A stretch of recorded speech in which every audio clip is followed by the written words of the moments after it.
Hello, everybody. Hello.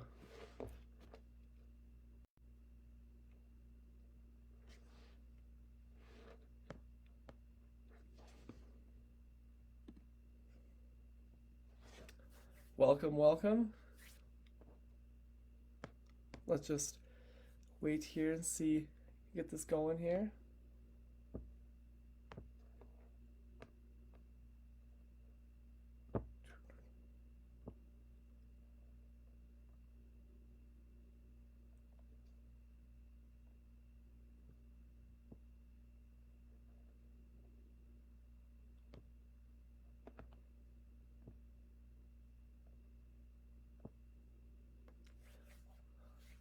Welcome to Cup of Faith. It's a beautiful, foggy Monday morning.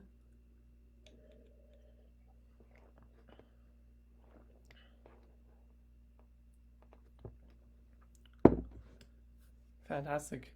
Good Monday morning. Snow is on the ground, and for me, it finally feels like Christmas. Anyone else? It is beautiful today, and I do not know about you, but I am ready to get this week going. For those who might not know who I am, my name is Will, and I have the honor and the privilege to serve on staff here at Church of God Moose Jaw. A couple more things about me is I have a very lovely fiance named Emma. I study at Briarcrest College and Seminary, and I have never eaten a potato chip in my life. Yes, that is a true fact. And I just welcome you here for Cup of Faith today. So let's just see who has joined us here. Let's just see in the chat. Good morning, Lorraine Gilbertson. Good morning, Vicky. It's nice to see you this morning. Thank you for joining us this morning. Right on, that's awesome. Brilliant. So today I'm going to be sharing our devotional on contentment. And this is rooted in my own personal journey. Essentially, the start of my very own contentment journey begins when I hit my own season of burnout after my second year of college. And I experienced that I was actually in a very discontent place. So that led me to be doing a lot of research and thought on what exactly contentment is. And so then I researched and began to discover this very amazing concept of contentment. And I eventually wrote 30,000 words on what I thought about it, and then I turned it into a 3-part teaching series. So the devotional that we're going to be going through this morning is essentially a 10-minute crash course on everything I learned. So let's do this, grab your coffee, and let's get going. To begin, let's define what contentment is. I believe that contentment is a restful, easy-yoked frame of spirit. It is a deep and true satisfaction that is ultimately found by coming before God and pursuing the ways of Jesus every single day. So, what discontentment may be is anything that will stop you from pursuing Jesus.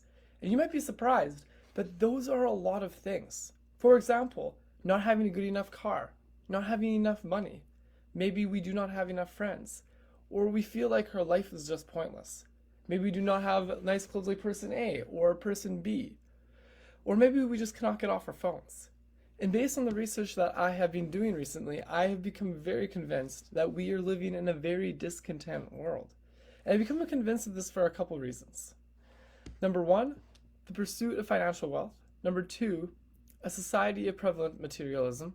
Number 3, our overwork culture. And number 4, our addiction, whom is addicted to our phones. So let's take a moment and let's work through these 4 things this morning. So the first, let's talk about the pursuit of financial wealth. I believe that money has always been something that has prohibited us from coming towards God. I don't think this should come to anyone's surprise because for some reason, money has always caused humans issues. The Apostle James in James 5 verse 1-2 says, "Come now, you rich people, weep and wail over the miseries that are coming on you. Your wealth has rotted, and your clothes are moth-eaten." You see, money has always made us discontent. It has corrupted people. It has ruined people's lives, and it has influenced humans towards making terrible decisions. And the worst of all, it has brought people from coming away from God.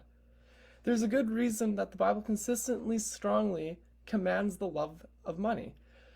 For instance, the Jim Carrey, a famous actor, alludes to this as he states, "I think everybody should get rich and famous and do everything they ever dreamed of so that they will know that it is not the answer."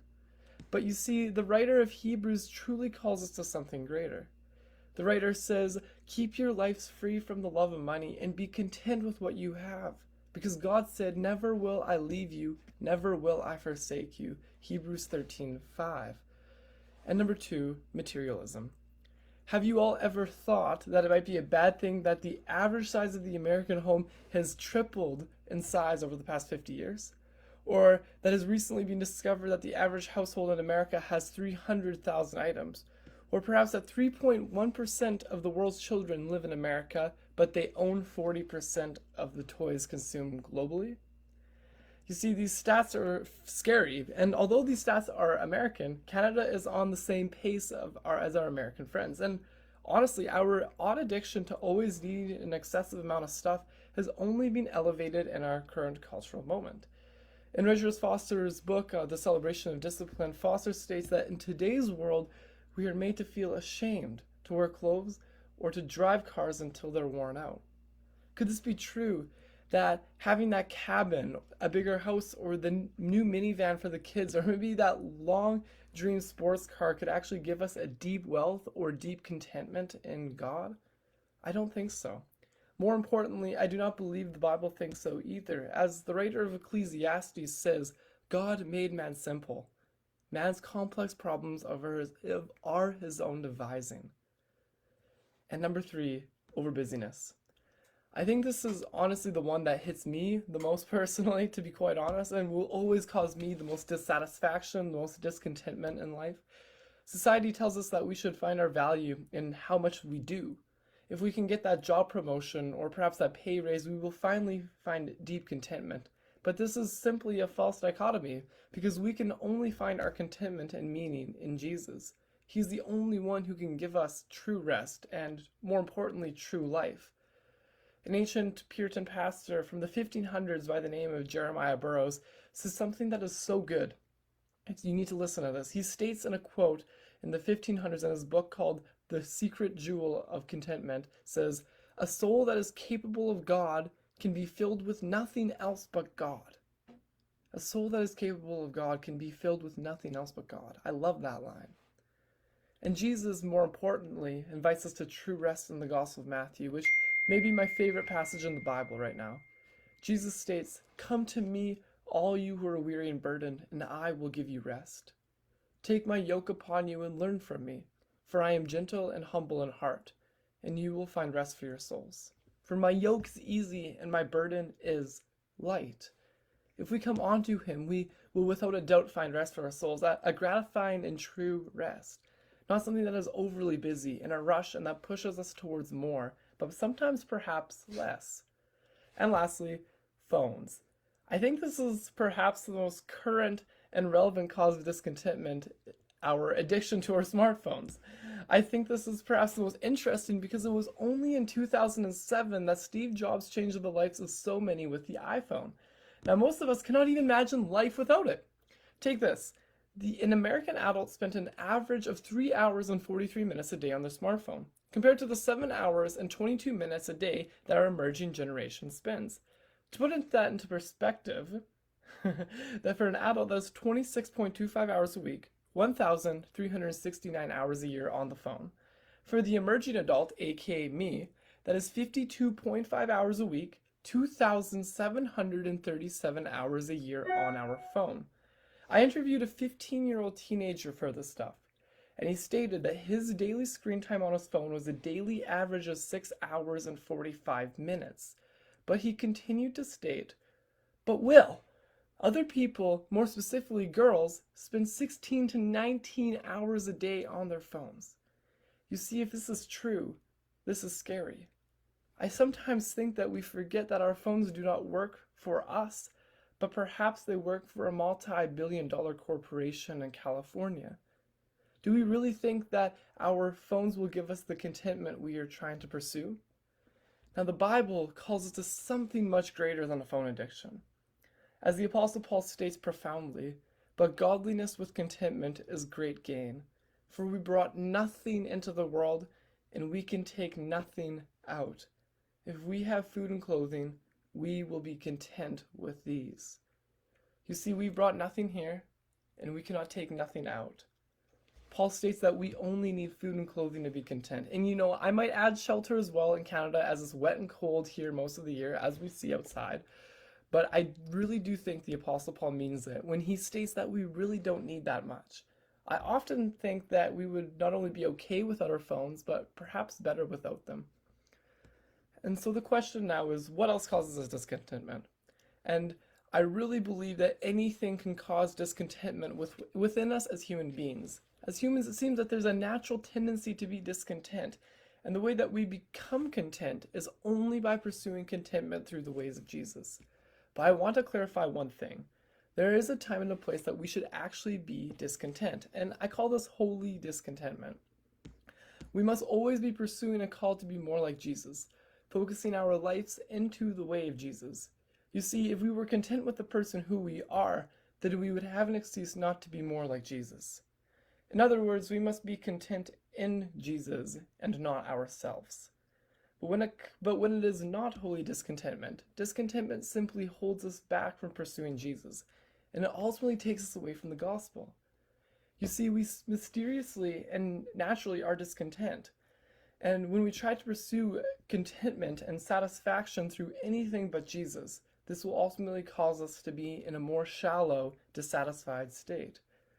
But you see, there is another way forward. We can learn to become content. And how I believe we get there is through the process of spiritual formation in the way of Jesus. Spiritual formation is defined like this. It says spiritual formation in Christ is the process leading to the ideal end. And its result is the love of God with all the heart, soul, mind, and strength, and of the neighbor as oneself. The Apostle Paul gives us a brilliant insight into this process in what I believe is one of the most key verses in contentment. And this is Philippians 4:11-13. So I'm going to read this out, and I really want us to take this in. Paul says this, "I don't say this out of need, for I have learned to be content in whatever circumstances I find myself. I know how to make do with little, and I know how to make do with a lot. In any and in all circumstances, I have learned the secret of being content. Whether well-fed or hungry, whether in abundance or in need, I am able to do all things through Christ who gives me strength." I really love this passage, but I sometimes think this passage is used out of context more times than not. Guilty as charged. I was the guy who would say, I'm able to do all things through Christ who strengthens me, for sports, all the time. But in context, what Paul is really speaking about is becoming content. I think what Paul is getting at is we have lots of seasons. Ones when we have a lot, ones when we don't. But in verse 11 and 12, it's very interesting how the Apostle Paul bridges this gap. He says, I have learned to be content. I have learned to be content. Now let me tell you why this is interesting. When Paul uses the word learned, he uses the word monothono in the original Greek language in which the New Testament of Buddha was written. And this word essentially means that it is a discipline that we must learn. This means that contentment isn't just some kind of spiritual idea, but rather it is something that is formed over time and something that takes discipline to learn through life. And so if you want to move from becoming someone who is discontent to someone who is content, I just don't think that will happen, but rather you have to learn it over time. And how I believe we get there is through spiritual disciplines. Spiritual disciplines are simply reading the Bible every day, praying every day, finding lives of simplicity, taking time to rest every week, and the list goes on. And I believe for you, you can find contentment today. You see, contentment is simple, it is learned. Contentment is what Jesus was. And contentment is something we all need to practice and learn in our lives. And I honestly think that contentment is a call back to the gospel. We all need God so bad. So here's my encouragement to you. Pursue contentment. Find satisfaction in only Jesus.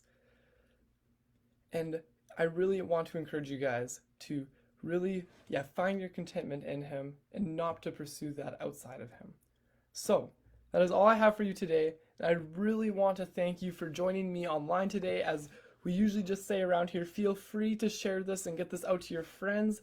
And lastly, I would love for you to have us join our weekend services this upcoming Saturday at 6:30 or on Sundays at 9 to 11 at our downtown campus. I love you all.